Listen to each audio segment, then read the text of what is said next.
Shut up and sit down.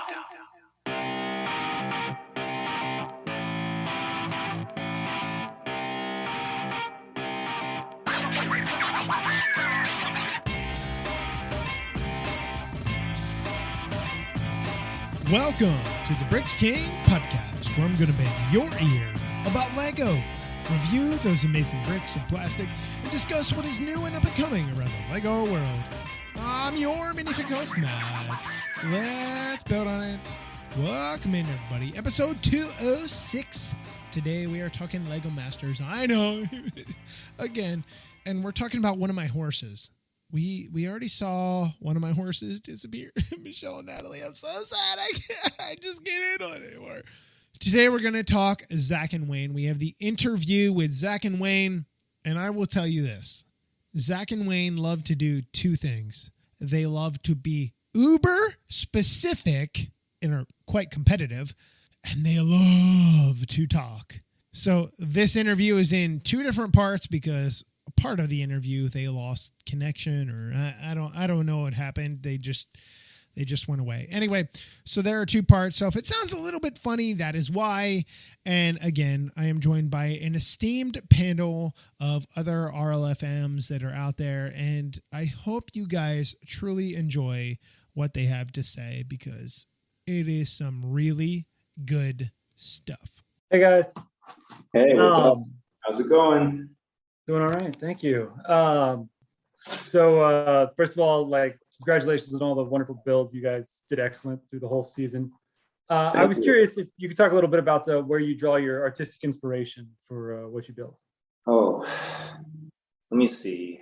Artistic, definitely. There's definitely culture involved, like being Chinese and Asian mythology. Those are kind of like the stories that we can identify with, so we take a lot of interest in, and so we try and take those ideas. That's definitely one. Moby Dick. So Moby Dick is what kind of inspired the whale, right? And so it's a bit of a stretch, but I used to do crew rowing, right? And so when I was in crew rowing, I was kind of I asked myself, why is it that people row in a boat, right? And it's it actually stems back all the way back to when people would be whaling, right? They'd be hunting whales and then dragging the whale back to shore, right? So that's kind of one. So that's I can kind of identify with that. We had the Punisher build, right? The Punisher build that's supposed to be a low rider. So that's kind of just the idea of there's a lot of low riders in Stockton, right? There's a lot of low riders in Stockton. I guess the hat was archery, right? Robin Hood. The alien was kind of because we building spaceships when we were younger too, right? And so kind of just all relatively fun ideas, from when we're growing up and you're trying to just put it into Lego Masters, right? And then even the flying pig, right? That was just one wacky idea. We were kind of going Willy Wonka and house moving castles. So it's what is this absurd concoction? Is it I wouldn't say it's a house. I think just the wings though are kind of a house moving castle kind of thing, right? But then the pig idea is kind of just one of those that. It's kind of something you'd see in some sort of weird cartoon, not fun cartoon, like a surreal movie, right? Now, what else? What other? We really drew a breadth of ideas, right? But then I feel when we are really feeling kind of a meaningful build would definitely be in the Asian context kind of thing, right? Because it just feels like you're part of. Yeah, I guess, that's just the thing, right? Because one of the things that we have advantage, right? Because, just as much as we're Chinese, we're just as much Americans. So we do value all those things, right? Now, one of my favorite movies of all time is The Princess Bride. So it kind of made me very happy to be able to. That inspired the puppet. Yeah. Well, it's not really Princess Bride. I think at the time, I'm thinking more okay. I used to actually fence. I'm thinking Zorro. I'm thinking Monte Cristo. Okay, that's my thing. Right. So what I'm thinking is old stories, right? Classic stories, right? Classic. I feel that's where that was kind of what we were trying to draw on. long story short, we read a lot of books, and it seems like we watch a lot of movies too. So it's like anything that we like, we kind of try to bring that into our builds. Yeah. And then for me, when it comes to technical is kind of like I build a lot of tanks and military vehicles. And so whenever I can I've seen kind of like a mechanism before, I'd like to try and incorporate it into our build. So it's like, it's another aspect, another dimension that you can add into your builds. Are there any habits or changes to your creative process that you picked up in competition that have influenced like what you've built since you got back? It's like, or the way you build, if not, what specifically?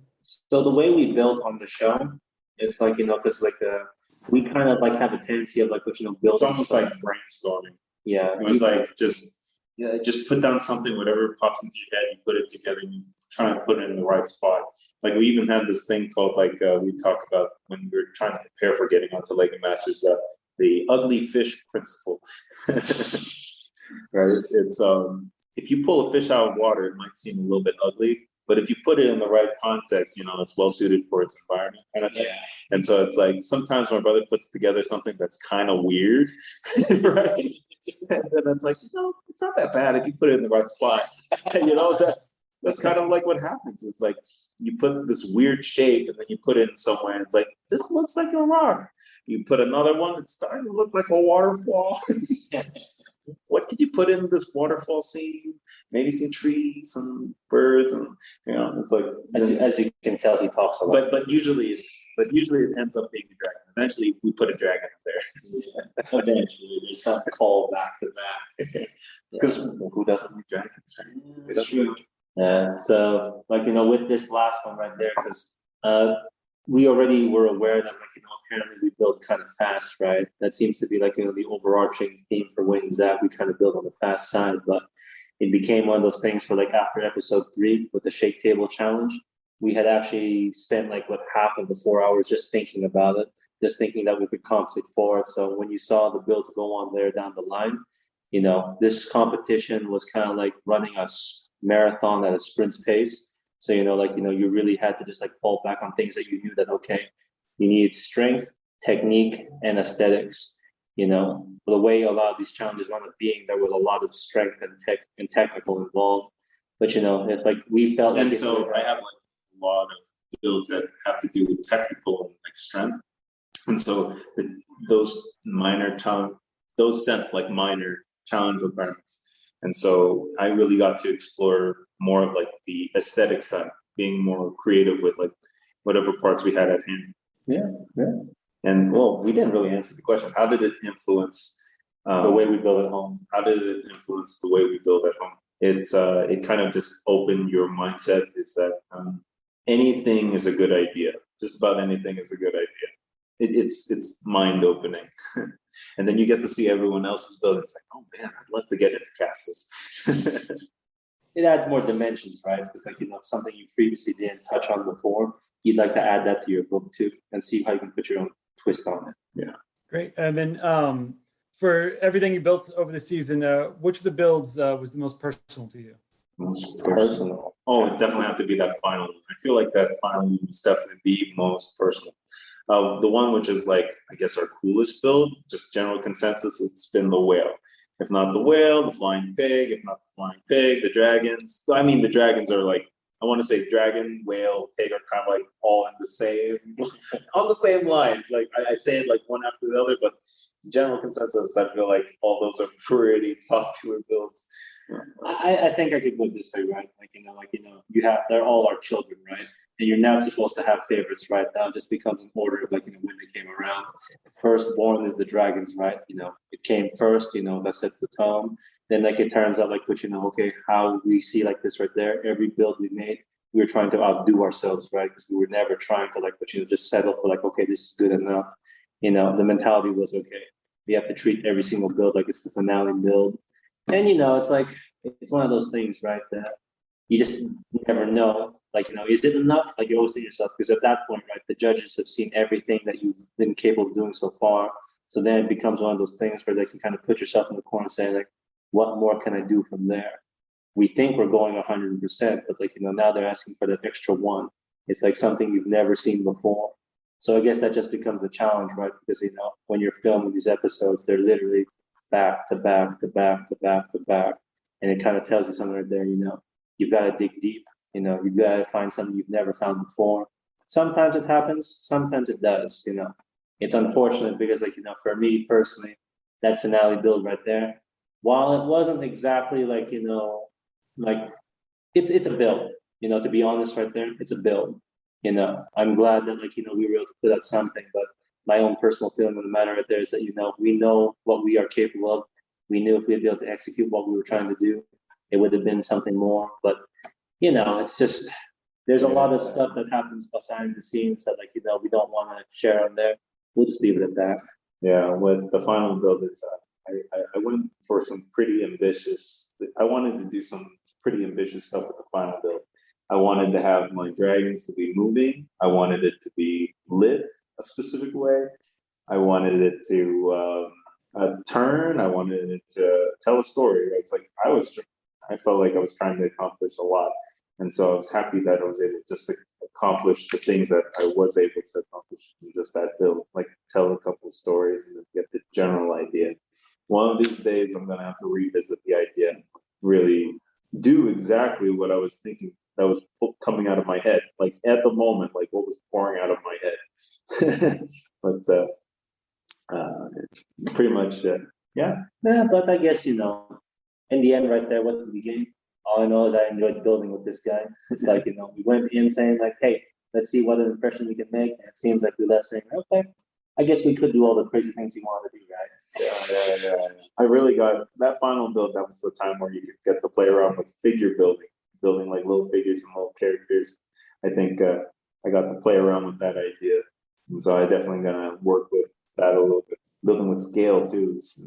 That was fun. You got 5 million bricks. You got to build something big. Thank you, guys. Pleasure. Oh, exactly. Zach and Wayne, so great to be talking to you guys. Congrats on everything you were able to do during the season. I think the thing that your team was certainly known for was all the technical builds. And I almost felt like watching it and trying to dissect it episode after episode, you really built from the inside out, where you'd create these crazy structures and frames and then cover it, kind of with all the finishing touches. Talk to us a little bit about your process, how you come up with these, ingenious, structural components to get out what you want. Yeah, well, I build a lot of technical stuff, like Lego robots with functions and mechanisms, tanks, military vehicles, trucks. That's solid, like in my background in Lego building. And usually I figure out the mechanism, but never get around to dressing it up, making it look pretty, right? And so that's kind of like what's definitely happening with Lego Masters, is that I can get a mechanism down, and then at the end of it, it's just dressing it up, right? It's just making it look pretty, and that's we got to a point where you got to throw down a lot of volume, right? You got to throw down a lot of volume first before you can like really get somewhere, right? Because you need to build on something, right? And it usually goes in that order, right? You come up with the structure, you come up with the general mass that you want to put in there, and then you add the final detail elements, and you usually end up with 3 or 4 like creative elements, right? So you got a landscape, you got a character, then you have like an environment. That's like how it usually ends up being. And then on top of that, you have a mechanism. You have something that amplifies either your environment, or it amplifies your character. All right, let's take a quick break, and we'll be back in a moment with some more greatness of this interview with Zach and Wayne. So the one thing obviously that was a big theme for you both is your heritage. It was really ingrained in every build, but also in a lot of the motivation, behind all your building, be it friends or family that really inspired you. What do you think, now getting to watch all that back, how do you feel like that played a role in your journey on Lego Masters? It's just kind of like just the stuff that pops out, right? It's kind of like that old joke that your dad would always say, right? I guess you have family stories, you have like things which are just fun, and so like when my brother tells a story, right? I've heard this story like a million times, right? But then when you're on Lego Masters, this is the first time anybody gets to hear it out of us. right? And so Yeah. so I those mean, the stuff we put in Lego Masters are like stories which we've heard a million times. yeah, I guess that's just the thing, right? You are the summation of your experiences and like your preferences, right? I mean, for us right there, it's like, yeah, the Chinese thing right there kind of was like, okay, well, to be fair, right there, we were the only Chinese people on the TV show, right? So I mean, like obviously, right there, what more could you do? It's like dragons, blah blah blah, right there. I felt we would kind of flesh it out, right? Because we had Moby Brick. Funny story with that thing right there. It's like I actually happen to be quite the history buff on the history of whaling. That's one of the main reasons why the Revolutionary War was won. That's because the Americans were able to pay for a lot of stuff with the whale oil. That was pretty neat. Then when it came to Panaccio the Fencer, right there. I said, Zach here read a book basically about, Cyrano the Visionary. yeah, basically, he's this guy right here who is extremely talented, but he's very sensitive about his nose. And it's basically a tale about a guy right there who's like, even though he may have like what he considers a deformity, it doesn't stop him from being excellent. And that's I kind think of what also was like the word. There are words that are said that kind of like stick in your mind when you're in the competition, and one of them was definitely panache, right? Panache was like that idea that kind of, that's one of the words that got stuck in my head, right? And another word, a lot of other words which stuck in your head was extreme, large, right? And so that's kind of like, never seen before, right? And so that's that. As you're there and you're picking up what is it people are saying, that's starting to like influence your thinking and the way you're building, and yeah. Yeah, it's like, I guess some basis of it right there is this. It's like, you're digging really deep every single time. I mean, that's just the big thing, right? The worst thing you can do is try and build something you've made before. But then again, right there, it's like, okay, it's like iterations, right? This is how you built it the first time. Now it makes you think, okay, what could we do to make this even next level from there? The way that we built kind of reflected that, right? Because most people didn't see it. A lot of the stuff we built was with trial and error. It's like, okay, you just put an idea down, see what's making it work. Is this something that is scalable? Just go on from there. And that kind of just influences the way we do things, right? It's like, hey, it works. Thanks, JC. Hi, Zach and Wayne. Good to see you, and congratulations on your great run in the series. Thank you. Really enjoyed all your builds. I have to say, when you mentioned getting out of the gate fast, I remember watching the first episode and seeing your dragons, and my jaw just dropping. That was just such an amazing build. So it was really fun watching all of your builds. I first want to ask you about the relationship with your fellow builders. A lot of the builders that we've talked to on their exit interview talked about that feeling of family. And I know way back, the first team eliminated, Jack and Dawn talked about their niece Kelsey, and they were wearing the Kelsey bracelets. And I've noticed contestants wearing the Kelsey bracelet throughout the season, including you, Wayne, last night on the finale, was wearing the Kelsey bracelet. Tell us a little bit about how did that happen? Did different people plan to wear the Kelsey bracelet? Was it a planned thing? Let me talk about this. So, basically what had happened right there is because Jack and Don had gotten eliminated in the first one, right? And basically what happened right there is that we weren't able to see them at all. But Jen, one of the other Lego contestants right there, was able to get the chance to see Dawn on the way out. And then, she said, wouldn't it be great if we took the Kelsey bracelet with us and passed it around? And I said, oh, okay. That's and the Kelsey bracelet. Okay, yeah. But I have something to say. I know, but we talk too much. Let me finish this real quick. All right. Long story short, right there, it's it was just hardcore. It's that's just the big thing, right? This production schedule was quite tedious, and it really kind of heated things up to the point where we just made us closer together as a group. We really were just sad to see anyone go. So that was just kind of our sign of solidarity right there, saying that, hey, no matter what, we're always going to be Lego masters. We're always going to be with friends and family first. This is one of those times where it's thicker than blood, the bond that we share. No one will ever really see all the things that we saw, but those who know said hey, we're family first and foremost. So I would happily say that everyone here, I would fight tooth and nail on their behalf, because that's just how it is. No one can say anything bad about them and get away with it. And I feel like this season, in the background, because Kelsey, she passed away from cancer, right? And I feel like it's one of those things you don't get to really talk about. And then when you're kind of young, you don't really understand what is the effects of cancer, right? And a lot of our friends were passing away from cancer just right at this one moment. And everybody knows somebody who's somebody who's cancer. So Jack was a cancer survivor. Maria was a cancer survivor. Jen's son was a cancer survivor. It's like, I almost want to put right there. It's like, it's almost a cancer awareness thing right there, because the thing that this thing showed, in the face of adversity, instead of becoming a bunch of with people who just have no regard for human life, there's a lot of bad in this world, but we said, hey, let's be good together. Let's be happy together. Let's bring some happiness into this world. Yeah. Yeah. And I guess that's what's part of the driving factor, like that Kelsey bracelet. It's like we can relate with that feeling. Cancer is a big deal. Yeah. Yeah, thank you for sharing that. I did enjoy seeing the Kelsey bracelet throughout the season, and so glad you were able to bring it to the finale. Turning the questions to Bricks. Okay. You had a fabulous build last night, and you've talked about it a little bit. The camera doesn't show you all the details. I mean, even though there was just 3 builds last night, we really don't get to see much of it. Were there particular details of the build last night that you felt weren't highlighted or we didn't get to see on the show? Well, I can kind of explain a little bit of what the build is supposed to be.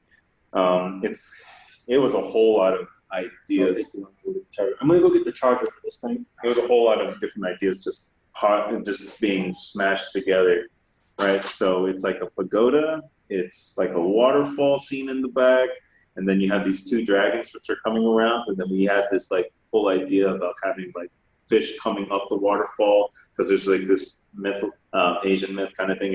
If a fish can jump over this waterfall, they become dragons kind of thing. And that's supposed to represent a journey, and then you've accomplished your journey, and now you're a master and all that kind of stuff.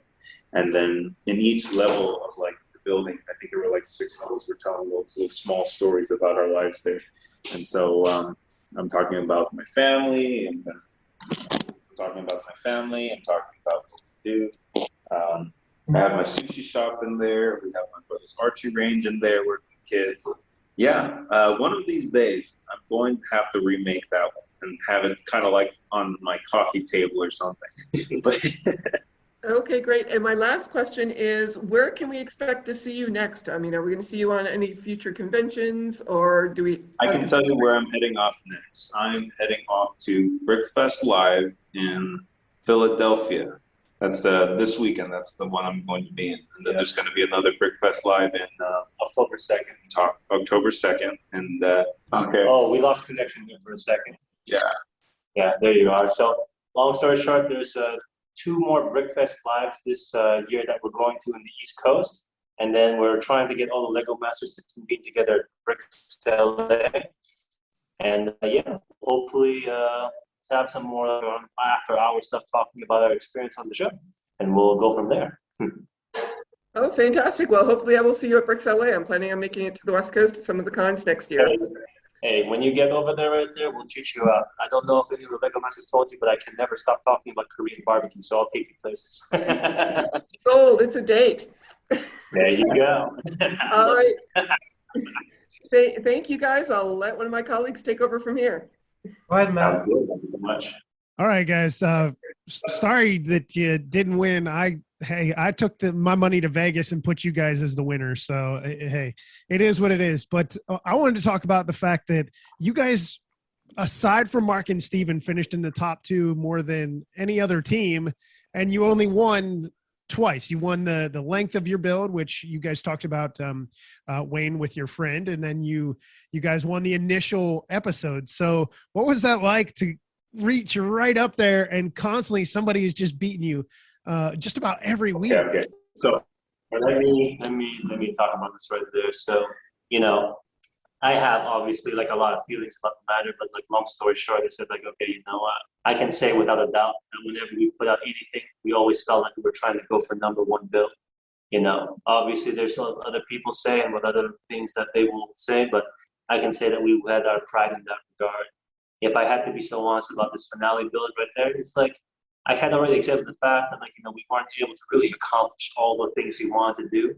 And to me, it's if had it been judged differently, I would have been okay with 3rd place, because the thing that Caleb and Jacob made was really outstanding.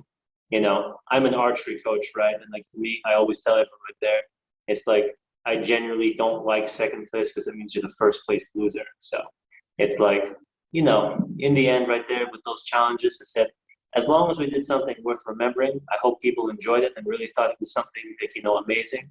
For me, I always felt like, you know, let's say the puppet, the pig, the whale. It said like, you know, I know what we put out and I know people are gonna like it. You know, we'll just leave it at that. It's like now it's like, you know, for the audience to decide which one do they really like. Yeah. I mean, for me, you win some, you lose some, right? And you know, sometimes it hits, sometimes it doesn't. And I kind of just said, as long as we make it to the final, we have an opportunity of winning this thing, right? And so, you know, and we got up to second place. And that's how I'm trying to keep it in that level of positivity, right? Because you can get tunnel vision trying to win on the whole thing, but then you miss all the other objectives, right? You got to put on a good show. You got to show what you're all about. You know, You got to win the crowd too, right? it's like, this is what made me laugh a little bit, right? It's like, I just had that thought in my head.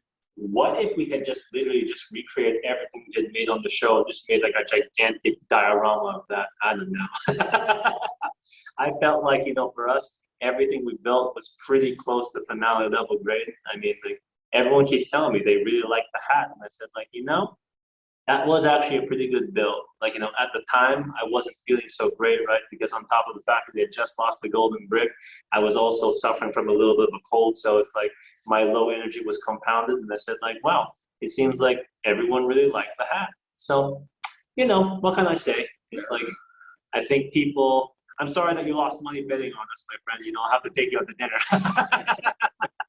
We're going to have a local dinner. I won't hold it against you, I promise. So in the production of the show, what we see is obviously completely different than what's going on there. But what I noticed throughout the season is usually when you guys were filmed, you guys seem fairly reserved based on the way that you guys were shown in the show. I know you guys said you were a very close-knit group and stuff, but it didn't seem like you had as much banter as some of the other groups back and forth. So who did you kind of banter back and forth with that we may not have seen? Oh, you know, this is just the funniest thing ever, right? It's because, like, you know, we may, like, okay, this was the honest consensus with all of our other fellow Luckmasters that's all said that. It's like, we may have accidentally scared everyone after the first episode, okay? We may have accidentally scared a few people after the first episode. But, you know, the first people I really opened up to it there were Jack and Don, you know, because there were a lot of things that they experienced, which I relate with a lot. And then going on from there, like, you know, like I really bonded a lot with Jen and Susan, right? You know, because, like, you know, Jen is a really hardcore person too. Like, you know, she's like fierce to like no edge right there. And, you know, she's a nurse, right? Like, she can save your life. You know, she was my personal favorite Lego master. Like, you know, among that, you know, I don't even like this guy as much as I like her. So it's like one of those like, okay, whatever. I felt like during the well, I guess for me, it's like when we are competing, I am 100% dialed in. I'm not able to talk with anyone, and anything can just trigger me, like just flip me off, right? And it's like, you don't want me cursing on the camera, you know? I was like, you know who was the most fun people to interact with? Caleb and Jacob. It's like those guys right there. I almost felt like, oh, my young son, you're developing into such a fine young man. It's like the ups, the downs. It's like, oh my gosh. It's like he's like Luke Skywalker when he ran off that ramp thing right there. It's like, you know, when Luke lost his hand. I said, like, oh my gosh. When he came back even stronger and better, I said, like, man, it's just, you know, we could tell you endless stories about how much we loved chatting with everyone. This was back in holding, in between. You know, it's just it was just this very special bunch of people. That's all I can say. Awesome. Also, you don't realize it right there, but the main reason why we seem so reserved, I had been talking for at least the equivalent of 3 hours each episode. Yeah. You know what? 3 seconds. You know, I'm just telling you right Wayne now. was not reserved at all, right? Talking a Oh lot. my gosh. It's like, I think I should have learned my lesson. It's like you have to talk in quotable comments because I have a tendency of talking one big sentence. Like even now, as we're doing this interview, right, he's like, "Oh, be mindful of the time. Be mindful." Okay, that's it. I promise. I'm done talking. All right, last question. One of your builds, I mean, all right, let's take a quick break and we'll be back in a moment with some more greatness of this interview with Zach and Wayne. I was smitten by so many of them, but the Lion Croc lair, where you guys had the two separate builds and you had to create something, you know, combine the two. How did that process kind of go for you guys? Well, first it was like a look of pure horror because it said like, oh my gosh, me and Zach have to build separately. And I was telling myself, it's like, oh dear, this could be a bit of an issue because like, you know, I can build things fast, but in terms of creativity, I know anything I do pales in comparison to what this guy's gonna do. So for me, okay, Zach here was gonna make a lion, which is like he said, like, you know what, he's gonna make a lion no matter what. My first intention was to make a tiger.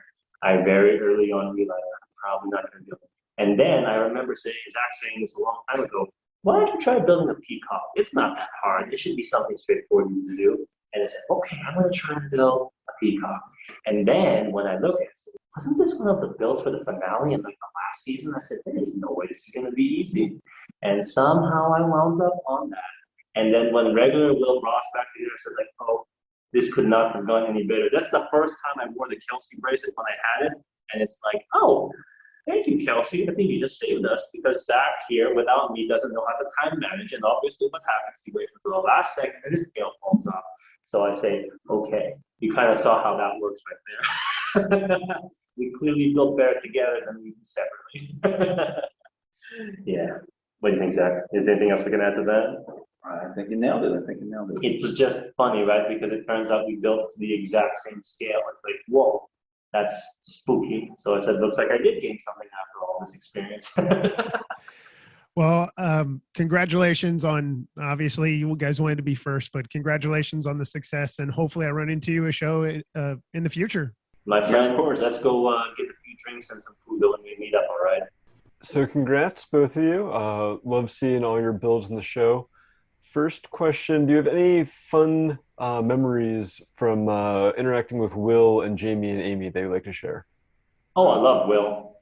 Will is fun. Like, you know, I don't know, but like, you know, there's two laughs you'll see on the show, right? There's the laugh where you just like, ha, ha, ha, ha. But when Will said that, you know, I got an excellent name for your build for the Will episode, and said, Moby Brick, it's like, that made me laugh a lot. So it's like, thank you, Will. It's like, you know, you gave me a few knee slappers right there. That was my favorite moment. And then the one when I appreciate him the most is when he was bringing us back together for like with the Land and Sea Challenge, where we matched up. I said like, oh, thank you, Will. I love you so much more than Rick. I love you so much more than evil Will. You is not my thing. I like Will. How about you, Zach? Memorable moments.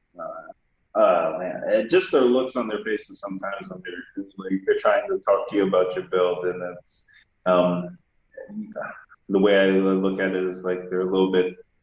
I let the builds do the talking, right? I'm that type of person, right? And so when they give you a look about your build, and you say something, but that's not what your face is telling me, right? Your face is telling me something else. And it's like, yeah, kudos kind of thing. Yeah. Yeah, I mean, I get it, right? It's like, you know, at some point right there, we realize something.